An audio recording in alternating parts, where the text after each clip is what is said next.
The following podcast is brought to you by the Geeks 2 Network, and all opinions are those of the hosts. Listener discretion is advised. It's time to talk wrestling. This is the Dave Dynasty Show.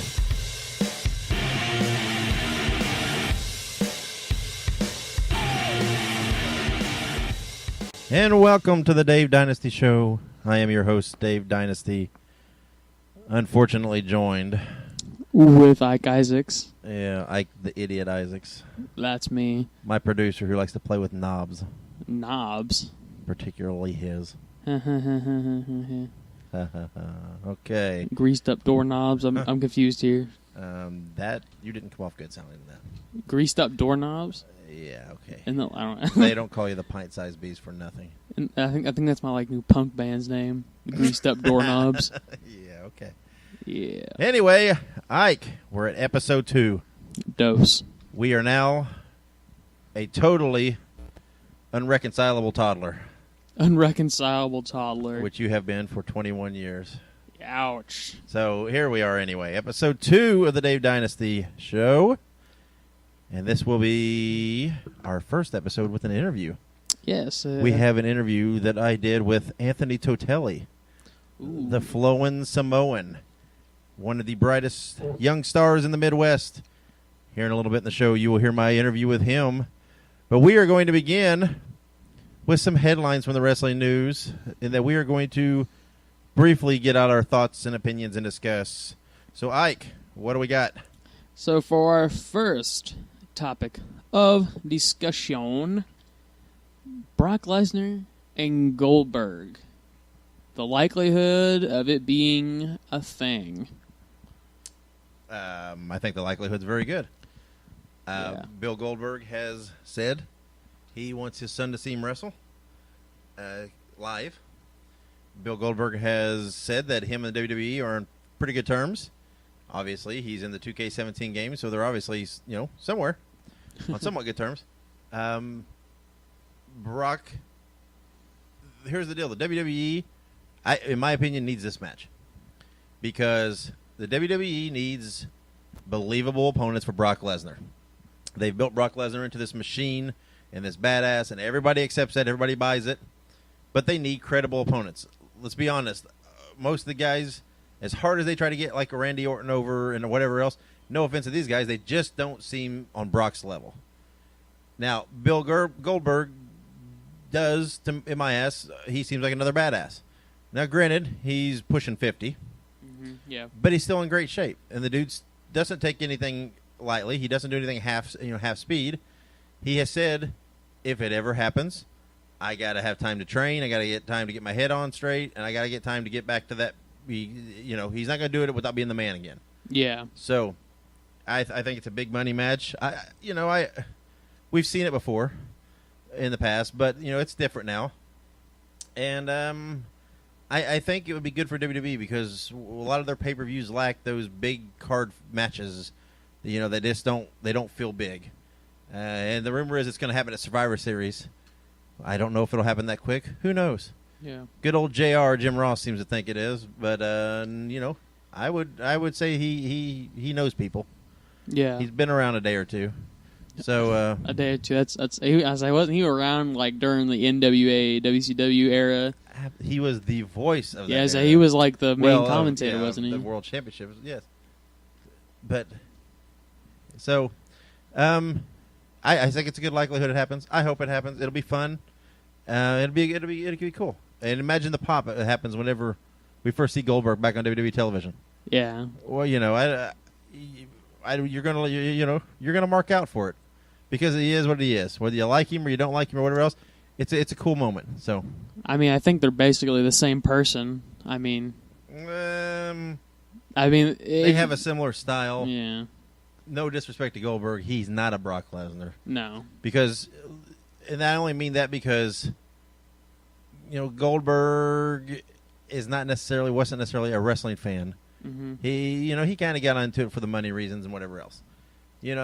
Brock was an amateur wrestler.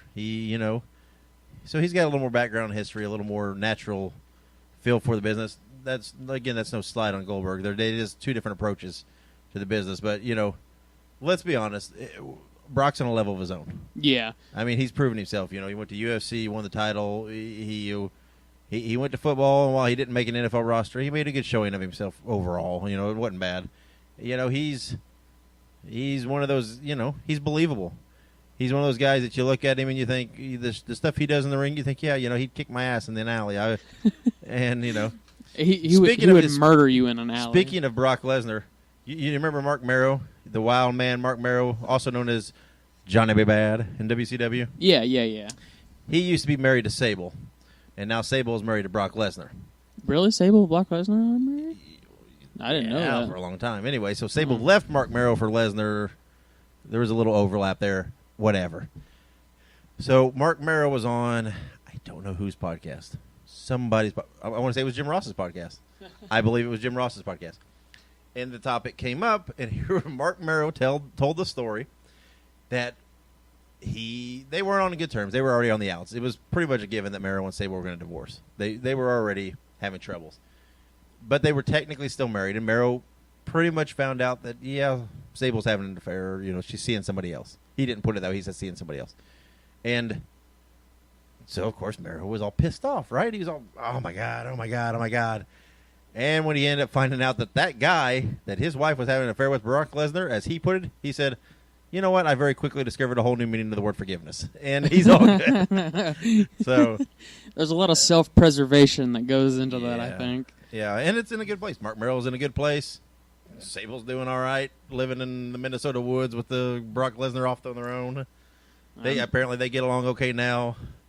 And obviously Brock Lesnar's doing pretty Brock's good. Okay. He comes and goes when he wants and makes a lot of money. And with the Heyman. Who's going to tell him no? Exactly. So, anyway, a little side story. So, That's who okay. knows? Will we see Lesnar Goldberg? I say yes. Probably. We'll see. Could be fun. Or Yeah. it could be the totally drizzling shits. Who knows? I think it'll be good. I think it'll be good. All right. Here's the deal, though. Think about it from this account. You watch a Brock Lesnar match. What's he do? He throws people around, right? He suplexes the shit out of people all over the place. Where is Bill Goldberg going to take those kind of bumps? Is Bill Goldberg going to take 15 suplexes in a row like a John Cena? Probably not. So what are they going to do? It's going to be a brawl. Yeah. Hopefully they do it as a brawl where maybe they'll brawl around the outside. So who knows? Maybe they'll put it like in a steel cage or something. We haven't seen one of those in a while. Yeah. Well, they won't. I don't think they'll do that because they got Hell in a Cell coming up. Oh yeah, that's right. So, they got an entire pay-per-view for Hell in a Cell. Which, by the way, the hot rumor is that we will have our first ever women's Hell in a Cell match this year. That would be what's up. Of course, it'll be what's up. Look at the people. And one of our news, Sasha Banks, once again WWE Women's Champion. Is Hell in a Cell? Is that Raw or SmackDown or both? I have no idea. Because it if confuses me. they're talking women's and Sasha being involved, it's either Raw or both. I'm thinking it's Raw. It's not a both pay-per-view. Those are the big four. And Hell in a Cell, it must be a Raw pay-per-view. So I mean, you could see like a. Sasha. Oh, it is a Raw pay-per-view because I believe it is a Raw pay-per-view because they've already announced Reigns and Rusev in the Hell in a Cell match, so it's a Raw. And that's okay. Yeah. Hey, you want to make two big guys look good? Put them in a cage. You want to make two big guys look good? Put them in a cage. Regardless of what you say, and you know what? Hey, I got a little flack from somebody on Facebook. This person knows who they are. Got a little flack because they say that Rusev's one of the best heels in WWE, in their opinion. Okay. That's their opinion. That's fine. And whatever else, I will give Rusev this. For a big guy, I think he sells well. I'll give him one thing, is that he has some redeeming qualities as a wrestler, but very few. I don't think he's the best, one of the best heels. I mean, if you want to look at a good heel, you look at someone like Bray Wyatt. That's a good heel. He's not really a heel right now, per se. Well, yeah, he is. He's feuding with Randy Orton. I mean, I don't know. I pretty much cheer for him over Randy Orton every time. That's because you're a heel. That's because you're an ass. No, it's because Bray Wyatt is a superior wrestler. Randy Orton, I'm gonna jump up and RKO you. Speaking of, there's also some more. I didn't read it, but there were some headlines about Randy Orton shooting Roman rockets or firecrackers, or not firecrackers, fireworks out of a moving vehicle's window or something. Sounds like he was something he did. Something we'll stupid. have to look into, but it was the most oddball thing I ever read, and I almost thought it was a kayfabe news article. That's just what I was going to say. And hey, let's just continue with this flow of thought because we're really getting off track here. I love kayfabe news. They had them with steroids. And I think I saw the funniest one I've ever seen the other day. Feeding off all the rumor of WWE buying the TNA tape library. Yeah. The Kayfabe News article said WWE buys TNA tape library and discovers it's all on Betamax. That's great. That's pretty good. That's great. And also, hey, let's just continue on because one thing just spawns another thing in my head, right? And it's my damn show, so we're going to keep going this way. That's all right. Speaking of WWE buying the TNA library, they apparently have put out market research questions about possibly switching the network to a tiered system. And I don't know how much legitimacy there is to this. I don't remember all the exact details and numbers per se. Apparently there was going to be a free level. Okay. Which would be kind of like YouTube type stuff. There would be clips, some interviews, some of this bonus extras, kind of the stuff you see on YouTube, right? Yeah, basically. And I think it also said, though, that you could watch some of their shows as they stream. Okay. Probably not new programming as it streams. Not like the new NXT shows and all this. Anyway, then there was going to be like a $4.99 level, I think, which had all that stuff plus the big 4 pay-per-views. Just the WrestleMania, Royal Rumble, SummerSlam, Survivor Series. Okay. Then the usual $9.99 level as is. And they were adding a $14.99 level, which would take out ads, which would... There was all this other... I don't know, all these other little things. But the interesting part of it was that supposedly at this $14.99 level, in this questionnaire, it said would include other footage. I think it was the $14.99 level. Anyway, other footage. And they mentioned TNA and Ring of Honor. Ring of Honor? Yes, which... that's weird. Are they going to try to buy the Ring of Honor tape library? Or is it just going to be some kind of licensing agreement? I've long said that it's mutually beneficial if WWE would hook up with these companies and put their programming on the network. Yeah, I say. What do they got to lose? So, it helps the company. It'll help whatever the other company is get with the exposure. Yeah. Which in turn just helps build more guys that they can cherry pick when they want them. and it helps WWE because suddenly their network has even more content. There are many, many people out there who maybe don't get the network who would get it if it had companies like that. I mean, they work with Evolve. Why not have the Evolve stuff on there? And so, but I think it's a cool idea. I hope they don't buy the tape library because that might hurt Ring of Honor some. I mean, if they had like a licensing agreement where they could both sell it, because I know Ring of Honor, unless they're going to give them exorbitant amounts of money. Because the thing is this, though, because if Ring of Honor doesn't own it, they can't do DVDs and the collections and stuff like that. Yeah, that's why I say so hopefully, make an agreement. Yes, Ring of Honor still owns it. WWE, there's some kind of agreement to air it. I think it helps both. It's all good. But who knows? Who knows if it's even true? But anyway, it's a cool thing. Okay. What's our next topic? Our next topic is rumors of Sister Abigail, the ever mysterious character that we've heard so much about. Yeah, for like 3 years. Yeah, they say forever and ever. Yes, they're talking that she might actually debut, and it might be at No Mercy. Yes. And supposedly, this time, it's true. And there's been a very strong rumor on the internet that it's Eva Marie. I don't like Eva Marie. I don't either. I think Eva Marie's hot, but but that doesn't make you good in the ring. No, not even a little bit. Look at late 90s, early 2000 WCW.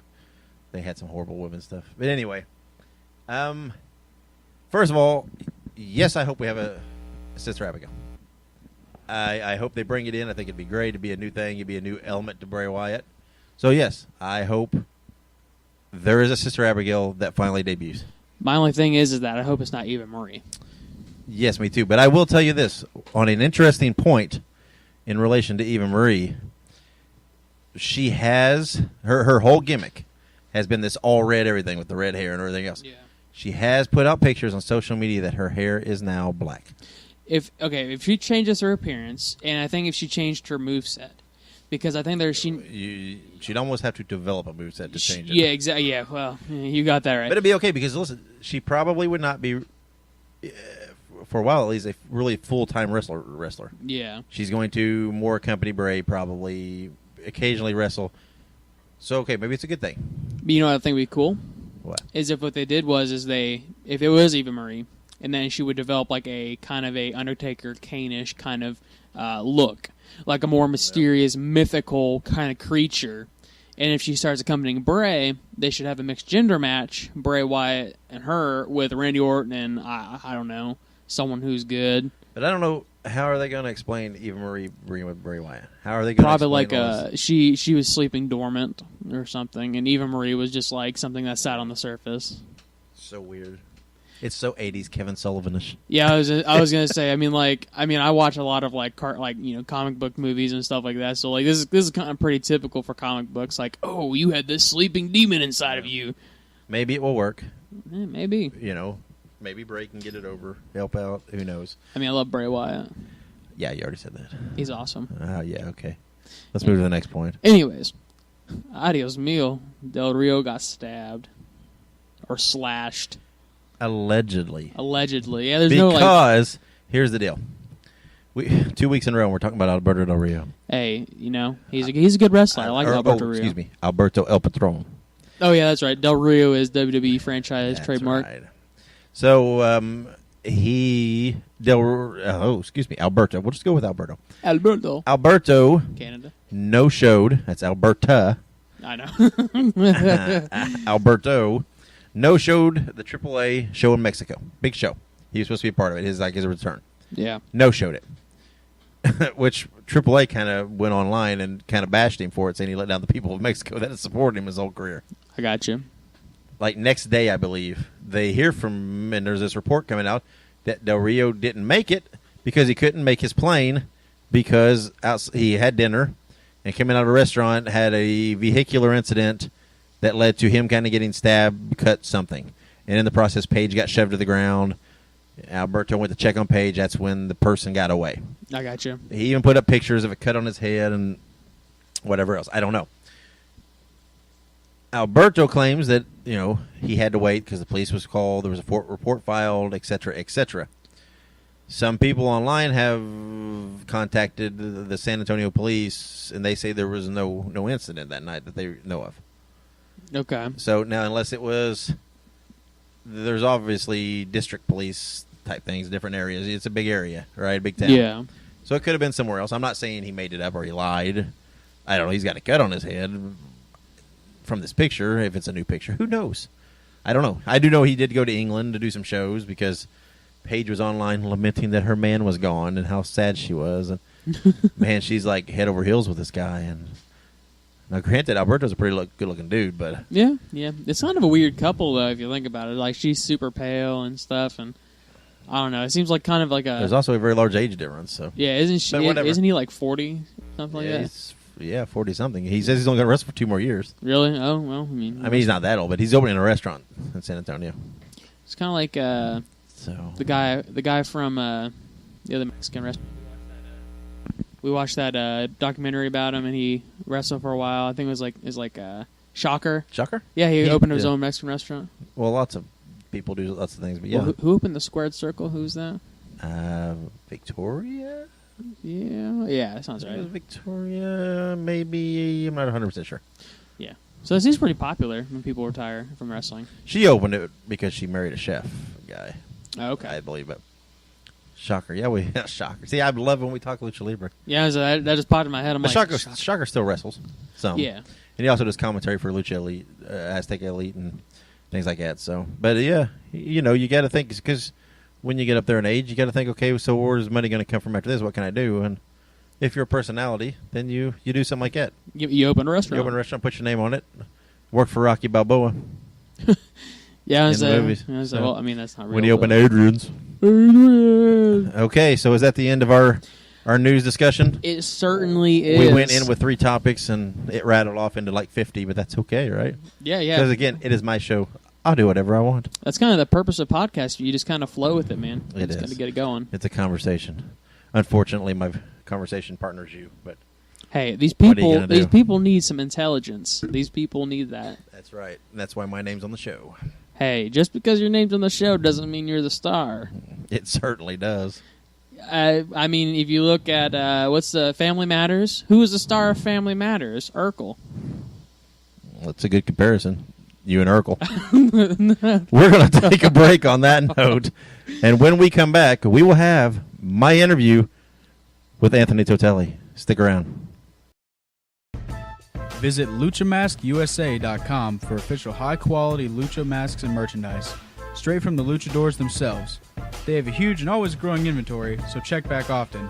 That's LuchaMaskUSA.com. And here I am. I'm joined by Anthony Toatele, the Flowin Samoan. Anthony, how you doing? Pretty good, Dave. How about yourself, man? I'm doing great. So it's been a little while since we've talked, since we've seen each other. What's been new with you? What's been going on these last couple months? Yeah, man. It's been a little bit. I've been pretty busy. I mean, obviously wrestling-wise, going all the Midwest. But I think the last time I saw you, I was not engaged to Kinsey, and now I am. So I'm juggling planning a wedding and a wrestling career. Yeah, that's right. You became engaged. Your longtime girlfriend, manager Kinsey. So there's a story to that, right? With how you popped the question to her. Can you tell us a little about that? Yeah, actually, we were doing an appearance at Indie PopCon with a promotion called Strong Style Wrestling. They were down there and they put on not only an autograph session for different, fan favorite wrestlers, but also they put on a wrestling show. And we also had a panel before the show. So before the show, I had this long, drawn-out plan to propose to her at the end of the panel. We get to the end of the panel. I pop the question in front of everybody that's in the room. Thankfully, there were a lot of people recording the panel and taking pictures. So it was a really cool moment. My mom was there. All our friends were there. So it was pretty cool. Yeah, it's part of the great things of independent professional wrestling and these kind of conventions and these kind of things. You never know what you'll see. So you had to have been nervous sitting up there then that whole time waiting, knowing it was coming. And oh yeah, I was I got more nervous throughout the day because everyone everyone we had to come up with this plan, and so as it got closer and closer, I was I hope this goes through without a problem, which thankfully it did. So made me feel a lot better afterwards. Yeah, and so and also during this time, you've been doing a lot of big appearances, had a lot of big matches. I know did you team with Hornswoggle? Is that correct? I saw recently. Yeah, I got a chance to be part of a match with Hornswoggle at Strong Style Wrestling. We did a show in South Bend at the Century Center. We were a big Survivor Series match, and him and I got the tag. It was really cool. Not to name drop, his name's Dylan. Dylan was really awesome. He had some really great advice for me, and he's just cool to share the ring with a guy like that. Yeah, it's always good when you meet these guys and pick their brains and pick up little things. So looking back now at your career and all these things you've done, I mean, tell me what's your highlight, your one thing that stands out that you've accomplished thus far, or who you faced, or something of the sort. Oh man, there's so many cool things to choose from. Probably the biggest one thus far, the biggest person I've met and faced was definitely Billy Gunn. Just because I grew up watching the Attitude Era with my dad and my brother, and getting a chance to be in the ring with somebody like that, and then share a locker room with him and kind of pick his brain a little bit about the business. And even now, I kind of when we run into each other, I kind of pick his brain every chance that I get, and we go back and forth on social media. So, but definitely Billy Gunn for sure. Yeah. Well, that's very cool. So as you look, everybody, the big thing now, or has been in the last several months, is this list thing where people make a list. If you had to, if you had to make a list, what are some things you hope to accomplish in the next future, in this coming year, maybe as you look to 2017? What are some of your immediate goals? Well, definitely as far as, I have a mental list. I didn't want to fall into the line of everyone, going off Cody Rhodes. But speaking of Cody Rhodes, he definitely tops the list of someone that I either want to tag with or want to face. The opportunity to face someone like that, basically wrestling royalty, and now he's out on the independent scene doing his thing and making, I would dare say, a bigger name for himself out there on the scene. Yeah. I definitely would want the opportunity to learn from him and compete against someone like that. And then you've got all those other guys that are right there with him, like Sami Callihan, Chris Hero. Guys, just guys that are making their, they've been doing this for a while, making their names. Zack Sabre Jr. I want to face those types of opponents because I want to be viewed in the same light that they are. That's kind of my goal in going into 2017 is I want people to be we've got to book Anthony Toatele and Kinsey because, they put butts in seats and they always put on a really good match and a really good show. And then obviously I really want to get noticed by, the bigger promotions. I want to start traveling out to the Midwest. That's definitely our goal going into 2017 for sure. Right. Yeah. I mean, in my eyes, when you look at indie wrestling, and you have guys like that, the Callahans and the Heroes, and then there's those next level guys that I think are just that one break, that one opportunity for making that step. And I think you do fall into that class. I think you're right there. And I think that's all you need is that kind of that one opportunity to kind of break through. So, and I think you'll get it. I think you'll get that opportunity. So, for people that are listening that maybe aren't as familiar with you, why don't you take us back? Tell us kind of how you got your start in the business and where you trained and so on. Yeah. First of all, I appreciate, the kind words. It definitely, It always makes you feel good when people are seeing the hard work that I put in. But, starting off in the business, I've always loved wrestling. I've been watching it since I was a kid. It was something that me and my father passed away a couple years ago, but it was something that we did together as a family, me, my brother, and my dad. And I've always been a big fan. And, being half Samoan, like honestly, someone like The Rock played a part into it. And, I started playing football when I was in 7th grade because I read The Rock's book, and I was like, man, that seems like a really cool way to get into wrestling and to play football. Yeah. And, I played football. I played football in high school. I started playing arena football and semi-professional football. And, I was just out there doing basically the same thing the independent wrestler does, traveling, grinding away, trying to get teams to sign me.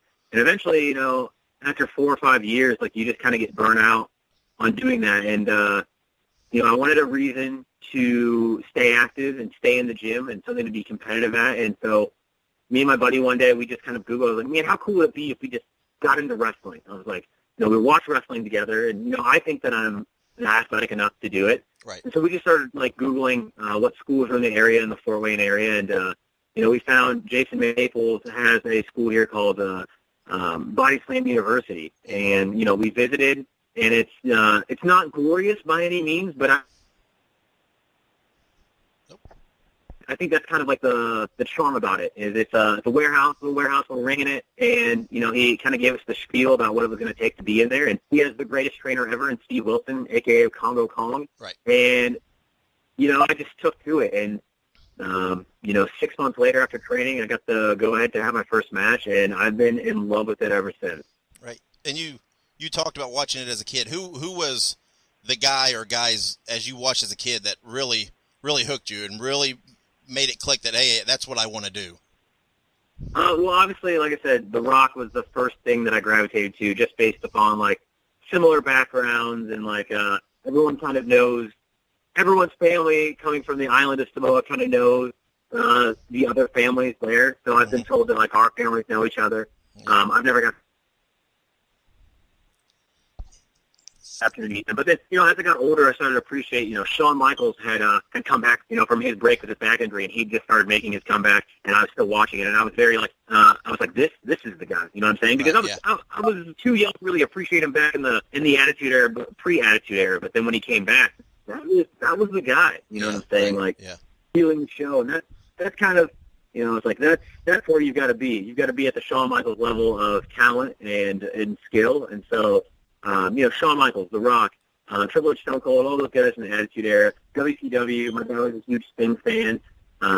Sting stayed with the Sting company for over 20 years, right. And he put in his time, and that's respectable, and, those are the guys that I looked up to, growing up. Right. Yeah, and anybody that, follows you on social media, you do a lot of posts about your workout and how hard you hit the gym. Tell me what other kinds of things you do. There's obviously the physical side. Do you do anything on the the talking side and the more theatrical side to help develop those skills, or are you more of a just I want to get out there and do it as often as I can and get the practice in? It's a little bit of both. Obviously I like to go to the gym, but I also find myself cutting promos in the car when I'm driving to and from different places. Right. I think Lindsay probably hates it by now that I watch so much wrestling, so much, and it's not even. I don't like to stick to just one type of wrestling. I'm always watching Japanese wrestling wherever I can find it, or like the CWC was a great one to watch because there was so many different styles on the Cruiserweight Classic. So I always like to do. I approach wrestling like how I approach football. It was very much not only the physical side of things, but also the mental aspect and the tapes and watching tape and learning things and habits and breaking bad habits. So between that and now I have the opportunity to help train some of the young boys coming into Body Slam University next to Steve Wilson, Congo Kong. It's that's a really cool opportunity for me. Right. Yeah. So tell me, like I said, you hit the gym hard. You're obviously in great physical shape and you look great. But still the constant bumps, the constant, the travel and everything else. Tell me what kind of injuries have kind of plagued you? What have you had any major injuries so far in your career or that have hit you or? Thankfully nothing like super terribly bad has happened to me. I haven't torn anything. I haven't broke anything.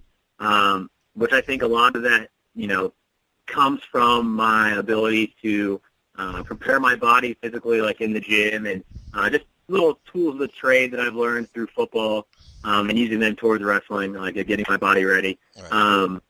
But I always seem to probably the worst injuries I've had is I had a spin where I bruised my ribs like constantly.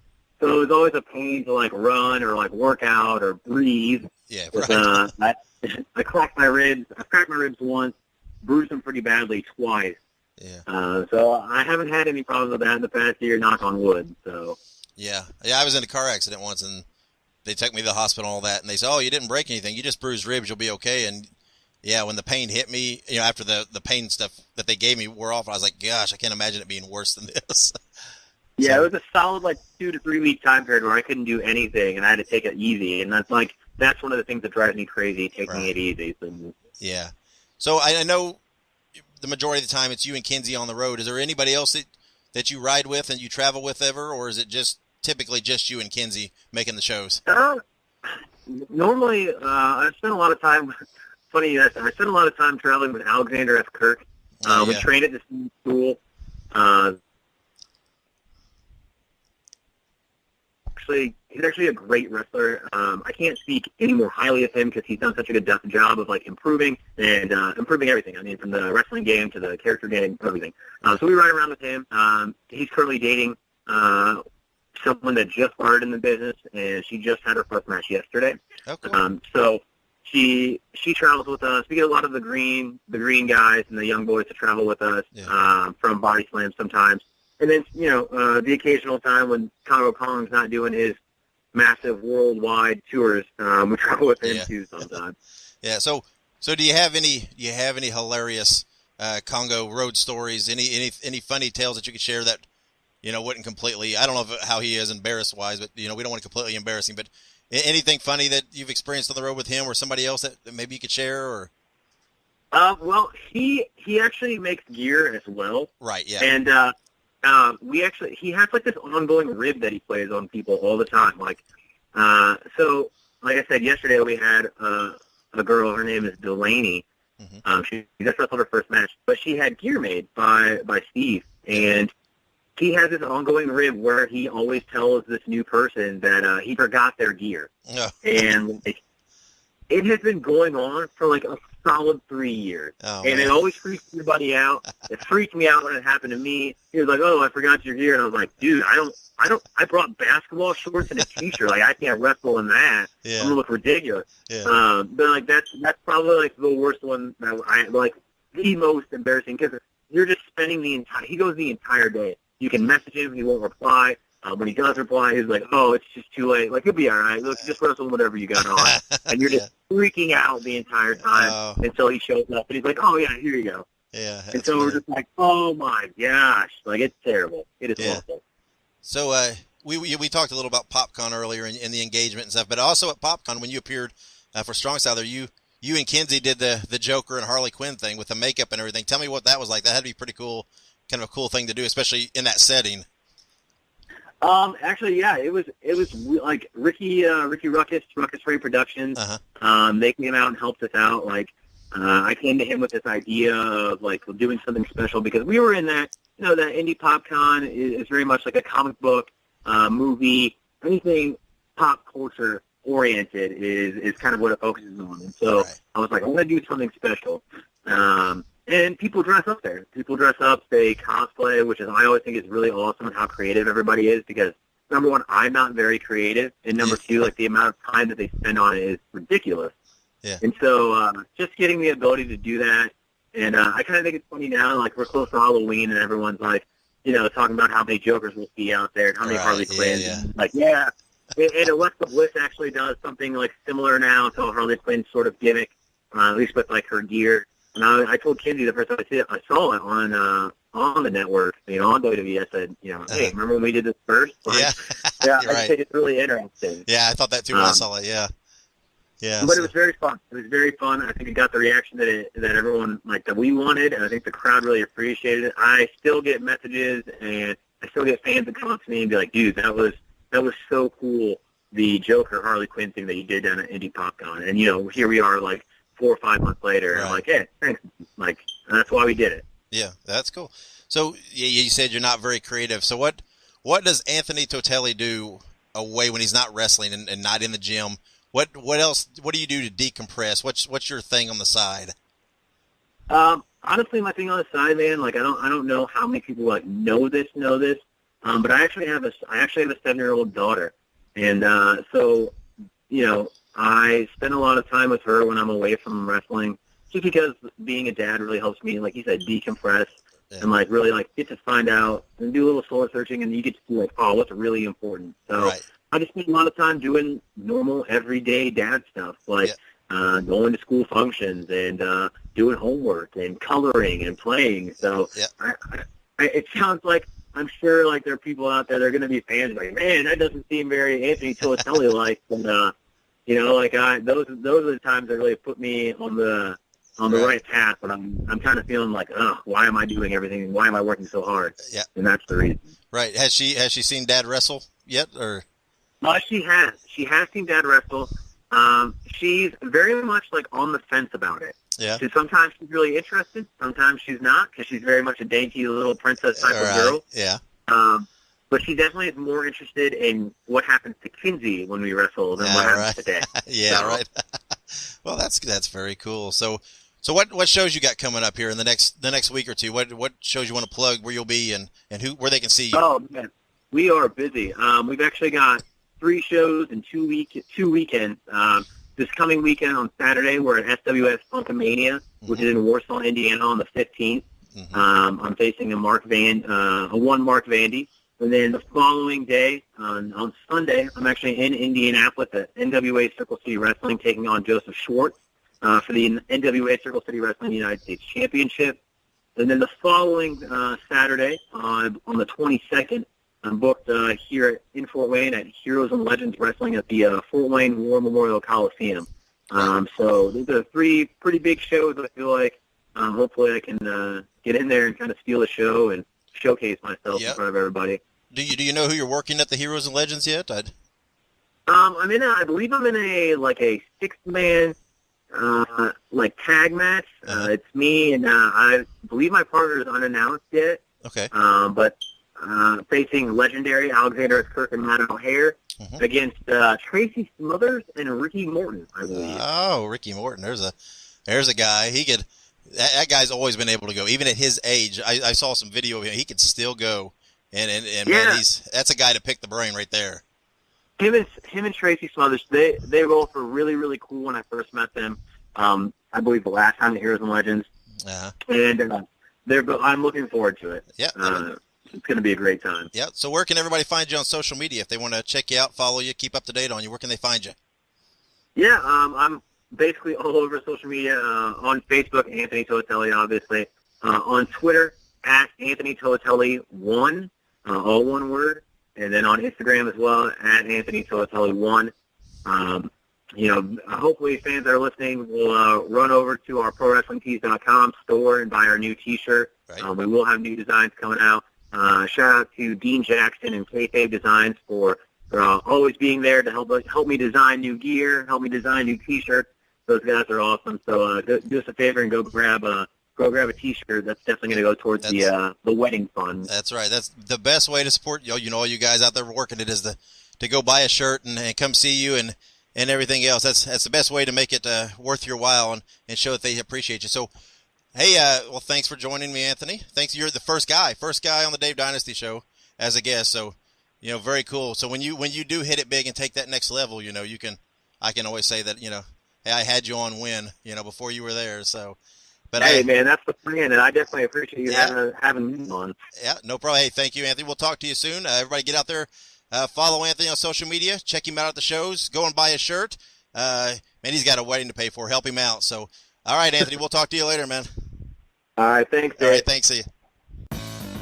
Check out Geek Stew for all your geek and wrestling news and podcasts. Visit geek-stew.com. Gather round for life lessons from professional wrestling's own Mance Warner. It's Warner Wisdom. I'm back, people. It's your boy, Mance Warner, for another edition of old Warner's Wisdom. Let me say it for y'all again so you get it, so you understand it, so you know what's going on. Warner's Wisdom. My name is Mance Warner, your favorite wrestler and mine, me.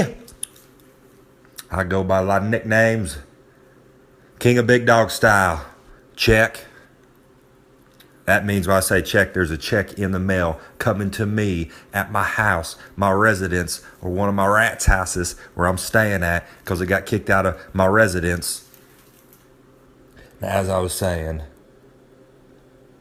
another episode of Warner's Wisdom. Let me get in one more nickname. Medium-sized man beast right there. Write it down. Write it down right now. Tweet it out. On the Twitter, on the tweeter, on the gram, on the Facebook, on the podcast, whatever y'all want to do, put it out there. Y'all know you love me.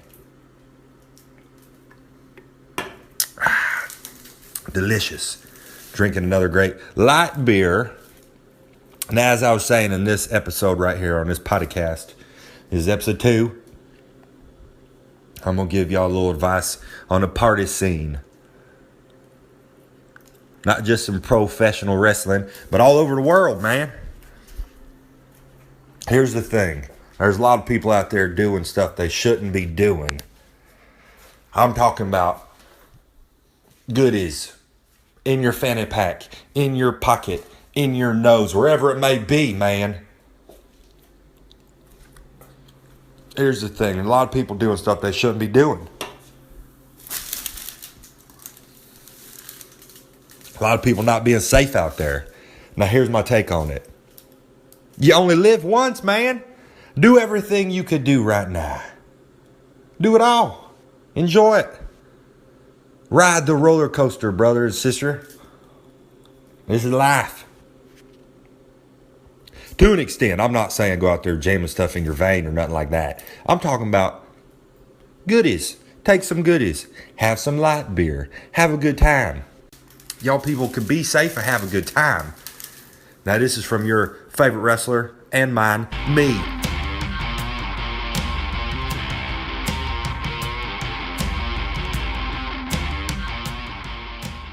All right, and we are back on the Ike Isaacs show with my co-host, Dave Dynasty. I'm kidding. We're back with the Dave Dynasty show, and I'm your... Well, I wasn't kidding, but I feel like he'd probably try and fight me or something. Get Mance Warner to come lariat with me with his light beer uppercuts. Yeah. You always do that after the Warner's Wisdom segments. You get your jabs in on Mance. Hey, just so you know, he's such an easy target. Light beer, really? We go to a lot of wrestling shows in the area. Mance wrestles on a lot of wrestling shows in the area. Okay. At some point, you two are gonna cross paths. Hey, that's fine. Hey, bring him on the show. That's fine with me. Bring him on here. If people don't follow me on Twitter, I've been throwing shade his way all week. Speaking of, last week, I have an apology because in last week's episode, when I threw it to Ike to give out his Twitter, he said he wasn't going to give out his existing Twitter because that's more of a personal thing for him. And I don't want you people on my personal Twitter. And anyway, so he was going to create a new one. And we said after the show that I would get on him, and we would record at Ike Isaacs, or make at Ike Isaacs on Twitter for him, and that you guys could send inappropriate male genitalia pictures to that account. Well, it seems that at Ike Isaacs was already taken. Yes, it was. So to the actual at Ike Isaacs, I apologize if you received unwanted pictures in your inbox. Or perhaps you did want them. I don't know. And if that's the case, you're welcome. Yeah, exactly. Just gave you a little hand. I don't know. So now, gentlemen, you can send inappropriate pictures to at pint-sized beast. Yes, you can. If that is what you wish to do, at least follow me. At least. Yes, he loves it when men follow him. Anyways, jumping into our Q&A session with Dave Dynasty. Yes. Which I feel like isn't the whole thing just a Q&A? You throw things out there. Kind of. But this is the actual listener questions, though, right? Now, this is not the headlines. No, this isn't like the topics that we're talking about. This right. is like actual we talked about headlines. Now, these are actual questions from people. The people who, for some reason, some really weird reason, I have no idea, follow you on Facebook. It's honestly disturbing, but all right. First question: if WWE buys TNA, do you think that the broken Matt Hardy gimmick will disappear? Delete. No, it will not disappear. I believe they will jump all over that and try to cash in, and you will see broken Matt Hardy on WWE TV. There will be no final deletion. No. Do you think Brother Nero will follow? Yes. I love the broken and Matt Hardy Reby gimmick. And King Maxwell and all the Senor, what's his name? Senor. Oh shoot, I blank on him. Yeah, the Gardner guy. Anyway, the Gardner guy. We blanked this last week too, didn't we? Yeah. Anyway, no, I think they will have him. But then the question will be, will WWE screw it up? Probably because with TNA, that's Matt and Jeff and whoever that they're doing that, right? They've got a lot of creative input and control on that. That's Matt's character. Yeah. Will WWE allow him to continue to do that and have hopefully so, right? He's been around long enough. They need to have faith in him, let him do it. It's working. Right? It's a sensation. If they try to get too involved and get their writers, they're going to mess it up. Fingers on it. They're going to mess it up. All I can say is this: if they bring in broken Matt Hardy, and it does not all culminate and debut with just an all of a sudden out of the blue confrontation with Matt Hardy and Bray Wyatt, I'll be disappointed. Yeah, so that's like a match made in heaven, right there.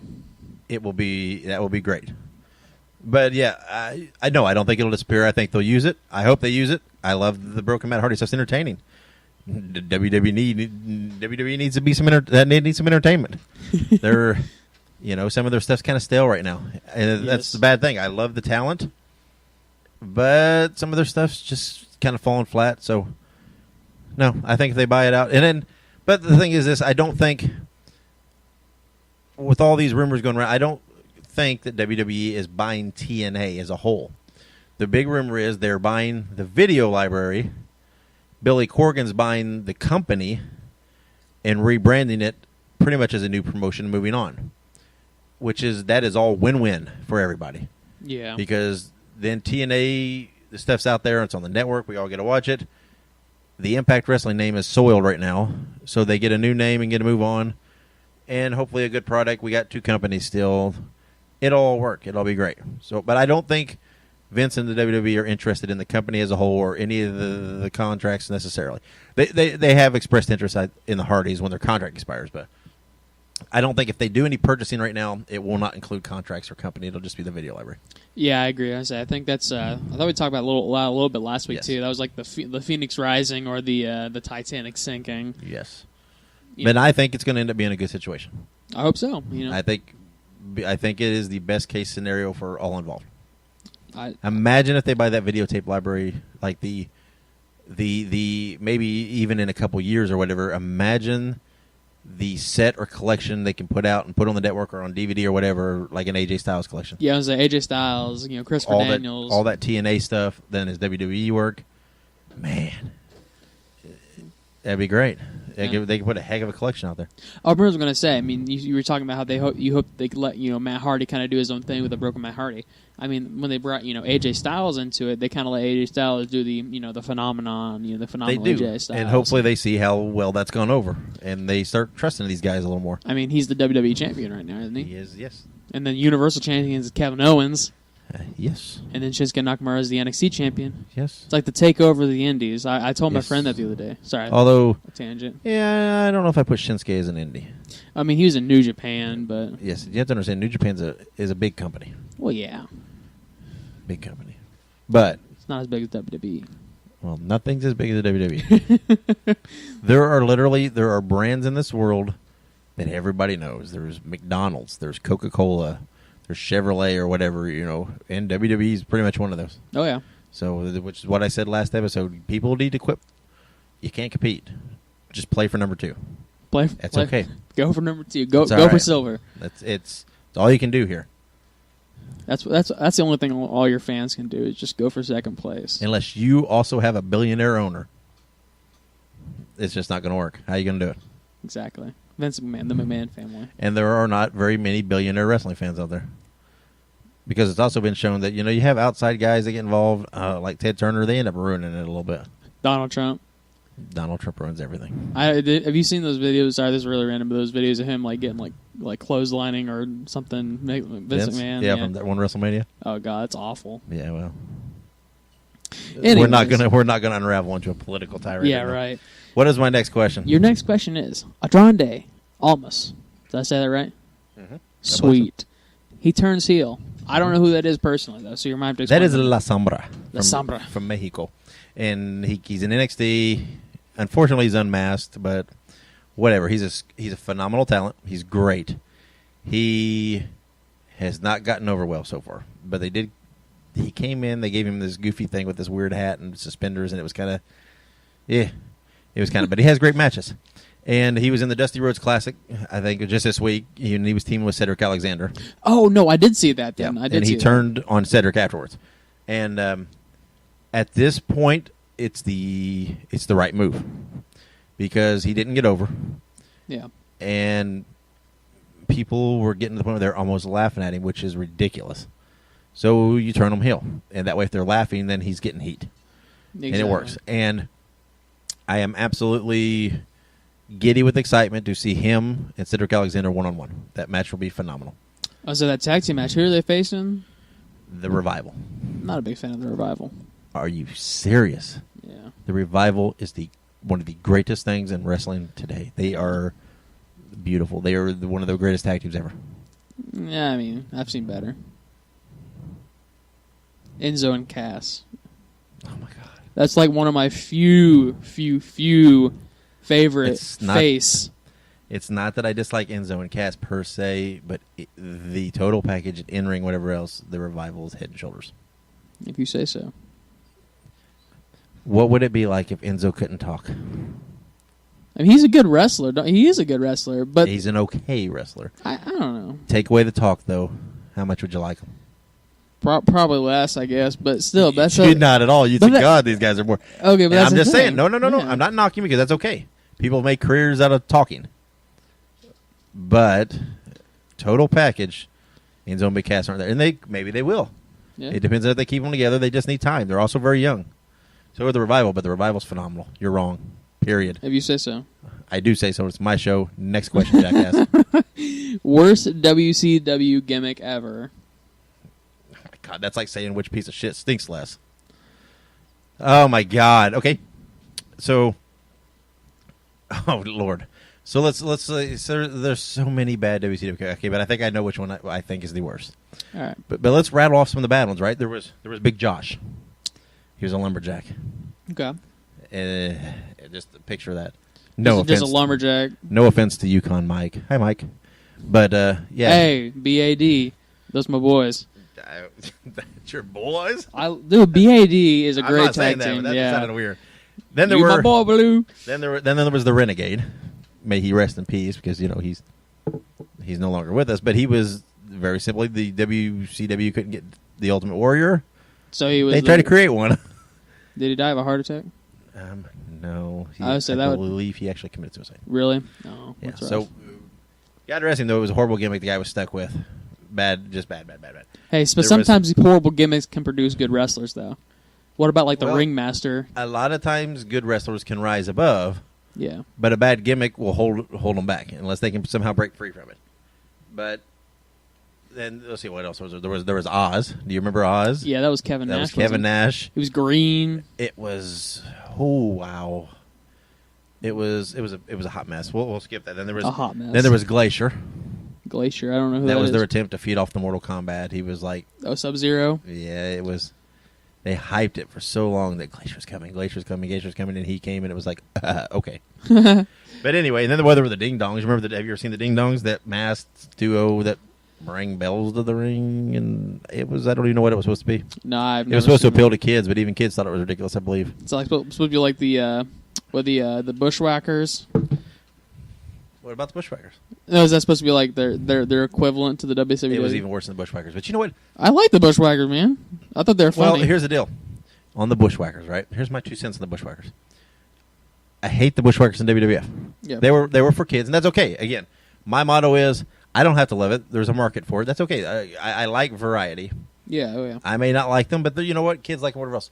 But what made me sick is before they came to WWF, WWE, they were the sheep herders, and they were a really, really great, vicious, bloody heel tag team that just, they would kick the crap out of the Fantastics all over the United States and all that stuff in the UWF, and they were, and it was so like 180 when they came, and it was so weird, and it just made me sick at that time. And by the way, speaking of the Bushwhackers, that made me think of something.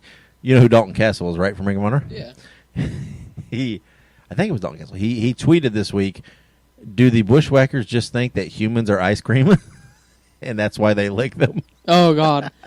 Pretty funny. I love Dalton Castle too. I do too. So Dalton anyway, Castle and the boys. the worst WCW gimmick all time is one of the multitude of gimmicks that was held by Barry Darsow. Okay. Barry Darsow first kind of became prominent in the NWA as Crusher Khrushchev. He was a Soviet sympathizer that was with the Koloffs. It was a pretty cool gimmick at that time, right? And then, though, what he's most known as is when he went to WWF and he became Smash of Demolition. Oh, okay. So then he went back to WCW, and he was the Blacktop Bully, which was kind of a brawling thing, which was okay. That's not the gimmick. It was not okay, but it wasn't. The It wasn't Blacktop bad. Bully. Then I don't know what he did then, but then he came back, and ultimately when he came back, he was at first he was known as Stuart Payne. Then they changed his name, and I'll explain why in a moment. But his gimmick was a sadistic golfer. Okay. Did he carry a golf club around? He carried a bag, and he dressed like a golfer. Now, there was an actual golfer named Payne Stewart, Okay. and he died some more time around there, and that's why they changed his name. They started calling him Mr. Hole-in-One Barry Darsow. And then I think they may have tried to turn him face and called him, like, Puttin Barry Darsow or something like that. What compelled them to even do a golf character in the first place? Man, it was a weird time in the late 90s in WCW. Were they just like that one boy can carry around a tennis racket? If you ask... that guy was gone by now. Yeah, I know, right? Because the biggest problem around this time was with Jim Herd, who tried all kinds of weird stuff. He was all these things were because of him. He was like a Pizza Hut executive who thought he could run a wrestling business because he was buddies with Ted Turner. This is the guy that wanted Ric Flair to cut his hair and pierce his ears and tweak his gimmick to make him more modern, and Ric Flair told him where to shove it. Well, it's probably a good thing Ric Flair did. I mean, you think about it. That sounds super weird too. Now I picture that in my head. It's weird looking. Did you hear the Ric Flair story from this week? I have not. On his podcast, apparently he said, and you have to cue the woo. Get ready to do it, okay? Because here it goes. He was asked about celebrities that have ridden Space Mountain, right? When you know what Space Mountain is, the Ric Flair, right? It's sex, right? Yeah. And he said, well, does Halle Berry count? Woo! And Halle Berry has denied it. Says she didn't even know who Ric Flair is. Ric Flair says, yeah, you do. And you know what, though? I hear this, and you know what all I can think is? Poor Charlotte has to sit here and listen to her father on a Oh, my podcast talk God. about how he cheated on her mother. Jeez Louise. If Charlotte didn't have enough issues already, right? Ric Flair as a father would scar me. So I wonder if that is true, though. Flair and Halle Berry. How old's Halle Berry? She would have been 20-something probably around this time. She said it was when she divorced David Justice, who was a baseball player at that time. Okay. Well, because all I know is I don't like Halle Berry because of her depiction of Catwoman. I don't know, but I don't think Flair cared about that. Yeah, I say he's like, you got that cat suit still? Woo! That would have been that'd been so weird. It reminds me of that Facebook page that Flair was here. Oh yeah, the Flair was here. Facebook. Seems like one of those that's just you don't want to believe that, but that's those Rick swears it happened, but who knows? Rick's might have a couple traumatic brain injuries. He's had a lot of substances in his day and alcohol, so who knows? Interesting side note there as we talked about Ric Flair. Again, as this podcast has shown, that's how my brain operates. I just flow from one thought to the next. So. If I may say, the NWO during WCW's reign, I like the NWO. Wasn't there like the BWO, the Blue World Order? Mm-hmm. See, I like some of them, but then there was an LWO, Latino World Order. That was great. Yeah, well, I mean, but like the BWO, wasn't that like for like? That was a spoof in ECW. Yes, I thought that was a spoof. The Blue Mania and Nova and who was the other? I don't remember. Oh my gosh, my listeners will kill me. Nova. The Blue Meanie. Oh, it's Stevie Richards. Yeah, Stevie Richards there. Duh. I thought that was kind of a weird gimmick. I think it worked, but I thought it was kind of a weird gimmick. Well, kind of their thing at that time was they would spoof guys. Yeah. And it was supposed to be funny. And it was funny. Remember fake Razor Ramon and fake Kevin Nash? Okay. You know who fake Kevin Nash is? No. That's Glenn Jacobs, who's now Kane. I did know that. Yeah, that's good stuff, though, man. Fake Kevin Nash. I just imagine like these really weird looking guys coming down the aisle and they're like Kevin Nash so and Razor Ramon. So bad. And all I could think at that time was, oh my gosh, Jim Ross has to try to sell this as legit. Oh my! I'm sure he did though. Jim Ross is a genius. He was probably cringing, but he's a genius. What were they thinking? They thought they could legit take the gimmicks. That the gimmicks was all that they were. The company was bigger than the guys and. It backfired. It didn't work. They were wrong. The Kane thing worked out a little better for him. Yeah, a lot better. I mean, how long has he been wrestling? Like 20 years? He did the Isaac Yankem thing, too, though. Oh, yeah, the evil dentist. Yeah, oh my gosh. That was a bad... Speaking of bad gimmicks. I seen this close-up of his teeth one time when he was doing that, and, like, it shows... Oh, they're just, like, gross-looking, too. Yeah, well... An evil dentist should have bad teeth, right? I guess so. Yeah, well, so is that the last listener question? That was the last listener question. So we've survived another podcast, huh? Yeah. Another adventure with you that I have somehow survived. Oh, trust me, your listeners love me.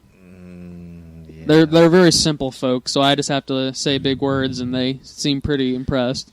Okay, yeah, sure. So, anyway, if you guys would support the podcast, go on iTunes. Subscribe, like, and review. Follow us on Facebook. Follow us on Twitter. I'm at Twitter at The Dave Dynasty. You can find us on Facebook and Instagram at Dave Dynasty Show. You can also find us on YouTube for a version of the podcast there, if that's your thing. Or you can find us, obviously, on SoundCloud or iTunes.